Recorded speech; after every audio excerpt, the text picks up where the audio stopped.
जहां एक तरफ वीर सिंह के किताबों वाले कमरे में कोई चित्रलेखा किताब को खोज रहा था, वहीं दूसरी ओर माही और चेतन एक दूसरे की बाहों में थे। माही ने चेतन के सीने पर अपना सर रखा हुआ था और चेतन एक हाथ से उसके बालों को धीरे धीरे सहला रहा था और दूसरे हाथ में माही का एक हाथ लेकर चूम रहा था कि तभी अचानक से माही हड़बड़ा के उठी और चेतन के हाथों को हटाते हुए बोली, चेतन मुझे काम है, तुम आराम करो, मैं अभी आती हूँ। इससे पहले कि चेतन कोई सवाल कर पाता, माही पल भर में ही कमरे से बाहर चली गई और चेतन उसके इस रवैये पर हैरान रह गया। चेतन ने अपने मन में कहा, पता नहीं आज क्या हो गया है माही को, जब से आया हूँ कुछ अजीब ही बिहेव कर रही है। माही नीचे आई और भागते हुए किताबों वाले कमरे की तरफ गई, लेकिन जब उसे वहाँ कोई नजर नहीं आया तो वो अपने कमरे की तरफ आई और दरवाजा खोलकर अंदर आ गई। माही के सामने उसके कमरे में अर्पणा बैठी थी। उसके हाथ में एक काले रंग की पोटली थी। माही ने अंदर आते ही दरवाजे को लगा लिया और पलटते ही कहा, काम हो गया। माही की ये बात सुनकर अर्पणा के चेहरे पर मुस्कान आ गई। माही ने अपने हाथ की मुट्ठी खोली तो उसमें एक बाल का टुकड़ा था, जिसे अर्पणा उसके हाथ से लेकर देखते हुए मुस्कुराने लगी। अर्पणा ने कहा, मुझे वो किताब कहीं नहीं मिली। माही ने कहा, किताब नहीं मिली? पर वो तो उसी कमरे में रखी होती है, फिर कैसे नहीं मिली आपको चित्रलेखा किताब? किताब खुद से तो कहीं जाएगी नहीं। कुछ सोचकर माही ने कहा, ठीक है मैं देखती हूँ, लेकिन अब आपको यहाँ से निकलना चाहिए। अर्पणा ने हाँ में सिर हिलाया और दोनों चुपचाप से घर के बाहर आए। अर्पणा ने अपने दुपट्टे से अपना चेहरा छुपाया और वहां से फौरन निकल गई। उसके जाते ही माही ने राहत की सांस ली और धीरे से बोली, आई एम सॉरी चेतन, मुझे माफ कर देना, मुझे ये करना पड़ा, लेकिन मेरे पास दूसरा कोई और चारा नहीं था, मुझे तुम्हारे बाल को चुराना पड़ा। अपने मन में कहते हुए माही जैसे ही पलटी, उसके सामने चेतन खड़ा था। उसे अचानक से अपने पीछे देख माही घबरा गई। चेतन ने माही से पूछा, क्या हुआ है माही तुम्हें? तबीयत तो ठीक है ना तुम्हारी? ये तुम्हें क्या रहा है? अभी ऊपर तो इतना रोमांटिक हो रही थी तुम, और अभी ऐसे इतनी टेंशन में क्यों खड़ी हो यहाँ दरवाजे पर? चेतन के इस सवाल पर पहले तो माही चुप हो गई, फिर अपने आप को नॉर्मल करने की कोशिश करते हुए बोली, कुछ भी तो नहीं हुआ है मुझे, बस थोड़ी थकान की वजह से ऐसा हो रहा है, और कुछ नहीं। कहकर वो अपने कमरे की तरफ बढ़ने लगी, लेकिन उसकी आंखों में आंसू आ रहे थे जो कि चेतन देख नहीं पाया। जहां माही और अर्पणा चेतन और वीर सिंह से कुछ छुपा रहे थे, वहीं दूसरी ओर फूलपुर गांव के पड़ोसी गांव में वही तांत्रिक जिसने खूनी वधू को वश में करने की कोशिश की थी, किसी शमशान घाट पर कुछ अजीब ही क्रिया करने की तैयारी में लगा हुआ था। नदी के किनारे शमशान की जमीन पर तांत्रिक एक त्रिकोण के बीचों बीच बैठा आंखें बंद किए कुछ बुदबुदा रहा था। उसके एक हाथ में एक खोपड़ी थी और दूसरे हाथ में मिट्टी का बना कटोरा था जिसमें अंगारे भरे थे। सामने आग जल रही थी जिसकी रोशनी में तांत्रिक का चेहरा चमक रहा था। आग की धधक इतनी तेज थी कि पूरे शमशान में रोशनी चमक रही थी। ठंडी हवा के चलने से उस आग में थरकन हो रही थी, जिससे ऐसा लग रहा था मानो धधकती हुई अग्नि कोई नृत्य कर रही हो।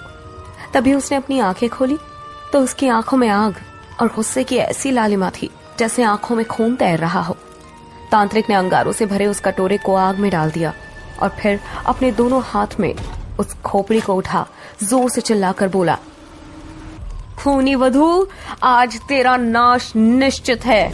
उस दिन तो तू मेरे हाथों उस मूर्ख युवक के कारण बच गई, लेकिन अब तेरे साथ साथ उसकी भी खैर नहीं। तुझे क्या लगता है तुझे बचाकर उसने मुझे हरा दिया और तेरी रक्षा की? इतना कहकर तांत्रिक जोर जोर से हंसने लगा और फिर उसने दहकते हुए आग में उस कंकाल खोपड़ी को रख दिया और फिर जोर से कोई मंत्र पढ़ने लगा। तांत्रिक के चेहरे पर एक गहरी कुटिल मुस्कान थी। उसने धीरे से कहा, अभी तो मैंने अपना काम शुरू किया है, बहुत जल्द मेरे हाथों तेरी मौत निश्चित है। तांत्रिक खूनी वधू से अपनी हार का बदला लेने के लिए पूरी तैयारी कर रहा था। वही इस बात से अनजान चेतन अपने कमरे में बेचैनी से टहल रहा था। फिर कुछ सोचकर चेतन घर से बाहर निकल गया। रात के करीब 10 बजे होंगे। पूरा फूलपुर गांव सन्नाटे में था। सड़क पर ठंडी हवा चल रही थी। दूर से कुत्तों के भौंकने के अलावा कहीं कोई आवाज नहीं थी। वो तेज कदमों से चलता हुआ खुद से बोला, मुझे उस अजीब से कॉल के बारे में पता करना होगा, उस मधुमिता के बारे में और मेरी उस गलती के बारे में जिसके बारे में वो बात कर रही थी। चलते चलते वो मंदिर के पास पहुंचा और कालदूत को आवाज लगाने लगा। कालदूत, कालदूत, कहाँ हो तुम? मेरे सामने आओ, मुझे तुम्हारी जरूरत है। लेकिन कहीं से कालदूत की कोई प्रतिक्रिया ना पाकर चेतन उसे मंदिर के चारों तरफ खोजने लग गया। काफी देर तक वहां भटकने के बाद भी जब उसे कालदूत नहीं मिला तो वो वापस वीर सिंह के घर की तरफ लौट पड़ा। जैसे वो बाहर का मेन डोर खोलकर अंदर जाने को हुआ कि उसे जमीन पर कुछ चिपचिपा सा चमकता हुआ दिखा। उसने अपने मोबाइल की टॉर्च जलाकर जैसे ही देखा, वो डर से एकदम पीछे हट गया। वो किसी के खून लगे पैर का निशान था जो अभी ताजा ही लग रहा था। चेतन घबरा गया और कई अनहोनी बातें उसके दिमाग में एक साथ चलने लगी। वो अंदर जाकर देखने को हुआ कि वीर सिंह और माही ठीक तो है ना, लेकिन वो ठिठक गया। उसने देखा कि एक तो ये निशान घर से बाहर की तरफ जाते हुए दिख रहे थे और दूसरा कि अगले पैर का निशान इतनी दूरी पर था कि कोई साधारण इंसान इतने बड़े स्टेप्स नहीं ले सकता। उसने अपने आप से कहा, ये किसके फुटप्रिंट्स है, ऐसे खून से सने हुए। चेतन उस फुटस्टेप्स को फॉलो करता हुआ चलने लगा। रात के अंधेरे में अपने मोबाइल की टॉर्च जलाकर चेतन नीचे की तरफ आंख गड़ाए उस ताजे खून लगे फुटस्टेप्स को फॉलो करता हुआ इतनी दूर निकल आया कि उसे पता ही नहीं चला कि चलते चलते वो कहाँ आ पहुंचा था। अचानक से उसने नजर उठाकर देखा तो वो किसी बड़े से फील्ड पर खड़ा था। उसने चारों तरफ एक नजर दौड़ाई, लेकिन वहां कोई नहीं था। फील्ड पूरी तरह से खाली थी और सिर्फ सर्द हवा के चलने की आवाज और कुछ कुत्तों के भौंकने की आवाजें आ रही थी। उसने पाया कि जिस जगह वो खड़ा था, जहां वो फुटस्टेप आकर खत्म हुआ था, उसके ठीक सामने एक गोल घेरा बना हुआ था।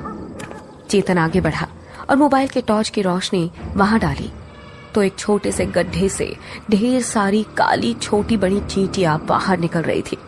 उन चींटियों को देखते ही चेतन को ध्यान आया कि बाबा के पेड़ के पास वाले चबूतरे पर भी ऐसे ही विचित्र तरीके से काली चींटियों का रेला लगा हुआ था। चेतन उस गड्ढे के पास पहुंचा तो चींटियां उसके जूतों पर चढ़ने लगी। उसने बेचैनी से उन चींटियों को खुद से दूर किया। अचानक ही सारी चींटियां वहां से गायब हो गई तो चेतन आगे बढ़ा और कुछ सोचकर अपने हाथों से ही उस गड्ढे को कुरेदना शुरू कर दिया। पहले तो चेतन अपने हाथों से ही मिट्टी को खोदने की कोशिश कर रहा था, लेकिन जब इससे काम नहीं बना तो उसने पास ही पड़े एक लकड़ी के एक छोटे से टुकड़े को उठाया और उससे खोदने लगा। तभी मिट्टी कुरेदते कुरेदते अचानक से उस लकड़ी से गड्ढे के अंदर कोई ठोस चीज पर एक चोट पड़ी। चेतन रुक गया और फिर उसने वहां की मिट्टी को जल्दी जल्दी हटाना शुरू किया। अभी उसने थोड़ी मिट्टी हटाई ही थी कि अगले ही पल उसके रोंगटे खड़े हो गए। वहां अंदर उस गड्ढे के बीचों बीच एक खोपड़ी पड़ी थी। वो खोपड़ी ऐसी लग रही थी जैसे उसकी आंखें और उसका मुंह खुला पड़ा हो।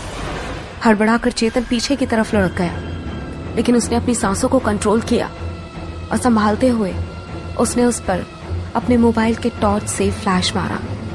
जैसे उस खोपड़ी पर फ्लैश पड़ी, चेतन का दिमाग हिल गया। उस खोपड़ी के माथे पर उसे वही बोधमार्क दिखा जो हर्षवर्धन की पीठ पर और चेतन के सीने पर था। तभी उसने गौर से देखा कि खोपड़ी पर कुछ लिखा भी है जो मिट्टी से ढका हुआ था। उसने उस पर से जल्दी से मिट्टी को हटाने के लिए जैसे एक फूंक मारी। उसके आश्चर्य का ठिकाना ना रहा। उस पर लिखा था, जो छिपा है वही सामने है। चेतन की आंखें खुली की खुली रह गई।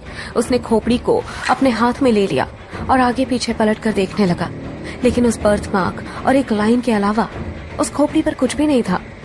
तभी उस खोपड़ी के भीतर से काली चींटियां निकलकर चेतन के हाथों पर रेंगने लगी तो उसके हाथ से घबराहट के कारण वो खोपड़ी छूटकर नीचे गिर गई।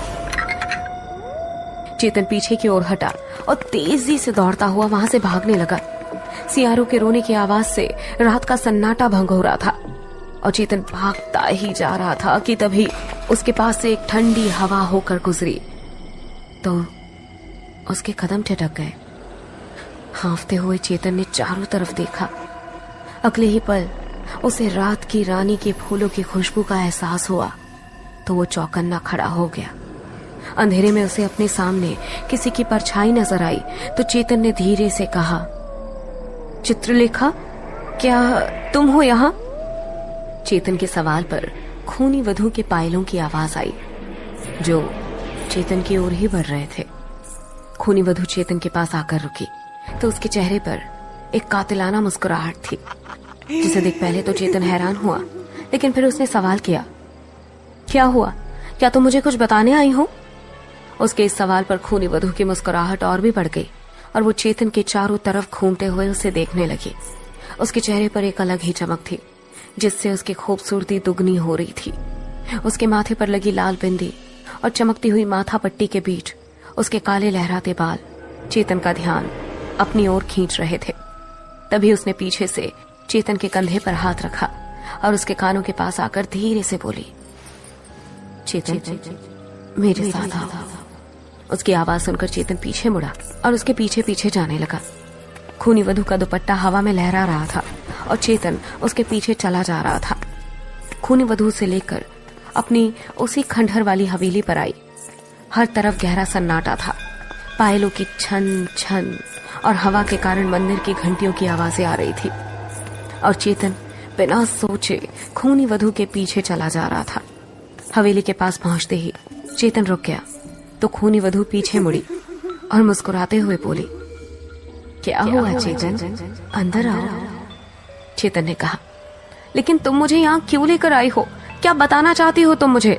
खूनी वधू ने कुछ भी नहीं कहा और चेतन के बिल्कुल करीब आकर खड़ी हो गई। उसकी आंखों में देखते ही चेतन को झटका लगा, क्योंकि उसकी आंखें अजीब ही तरीके से ग्लो कर रही थी। आज तक चेतन को उन आंखों में दर्द दिखा था, तड़प और मदद की उम्मीद दिखी थी, लेकिन आज उसकी आंखों में एक अलग ही नशा दिख रहा था। हवा के कारण उड़ते बाल उसके चेहरे पर आ रहे थे और चेतन आज पहली बार उसकी खूबसूरती में खोए जा रहा था। खूनी वधू पलटी और वापस हवेली के भीतर जाने लगी तो चेतन भी किसी सम्मोहित इंसान सा उसके पीछे जाने लगा।